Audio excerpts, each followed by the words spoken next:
the triangle. This is WNCN Today. Right, as the new school year approaches, so does the return of fall sports, and that can mean a lot of injuries ranging from sprained ankles to ACL injuries to stress fractures and concussions. Dr. Matthew Bose from NC State joins us now to talk about those injuries. Now, doctor, we know that the fall season is coming up. What can athletes do to prepare so that they don't have to get into these injuries and don't get hurt? Yeah. The important thing is, we're in kind of a transition time now. We generally, this time of year, see a lot of injuries from sports, and it kind of has to do with going from kind of lazier, less structured days of summer. People are on vacations, beaches, that kind of stuff. As we get into the fall, people are into more structured activity. Kids are getting into practice and game schedules, and adults are getting into more structured exercise and training regimens themselves.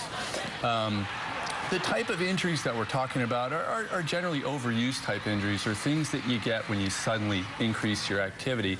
And they're things like ankle sprains, knee injuries like you talked about, different types of muscle and tendon type strains, and then certain types of fractures or broken bones. In your experience, what's the most common?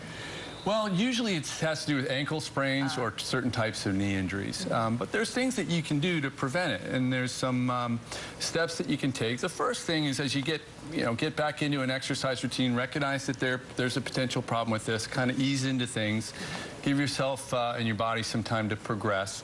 We can't overemphasize the importance of stretching and proper warm-up. Yeah. Cross-training is something that's really important in preventing overuse injuries. You kind of mix up your routine, you vary it a little bit. It prevents that same repetitive stress on the body.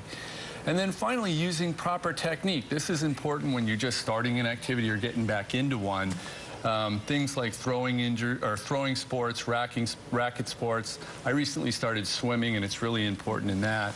When you're using proper technique, you're using your body more efficiently, you're putting less stress on your body, and it helps prevent injury. All right, some great tips. Stretching is a big one, though. Stretching is a big one, absolutely. Please start stretching. All right. Bill, what's the weather going to be like? There we go. A little yoga for you. Yeah, stretching is great. Yoga's great, too. That stretches you out. Hey, here's what we've got.